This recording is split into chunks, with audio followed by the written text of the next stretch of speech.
ஹாய்ங்க, எல்லாருக்கும் வணக்கம். Jack fruit sweets பண்ணலாமா?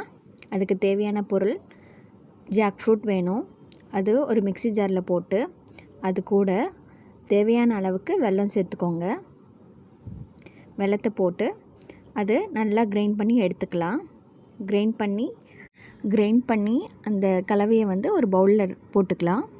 போட்டுட்டு அது கூட கொஞ்சம் சால்ட் போட்டுட்டு, ஒரு பிஞ்ச் சால்ட், அது கூட கொஞ்சம் ஏலக்காய் பொடி சேர்த்துட்டு, அது கூட கொஞ்சம் அரிசி மாவு ஒரு 3 டீஸ்பூன் போட்டுக்கலாம். அது கூட தேவையான அளவுக்கு தேங்காய் போட்டுக்கலாம். அப்புறம் ஒரு வாழை இலை எடுத்து அதில் நெய் விட்டு அது கூட இந்த கலவையை வச்சு கொழுக்கட்டை மேடையும் சாப்பிடலாம்.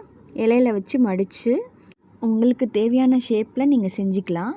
எனக்கு இந்த ஷேப்பில் வேணும்னு சொல்லிட்டு நான் செஞ்சேன். அதை ஒரு இட்லி கடாயில் வச்சு நல்லா ஸ்டீம் பண்ணி ஒரு 5 or 6 மினிட்ஸ் நல்லா ஸ்டீம் பண்ணி எடுத்துக்கிட்டு,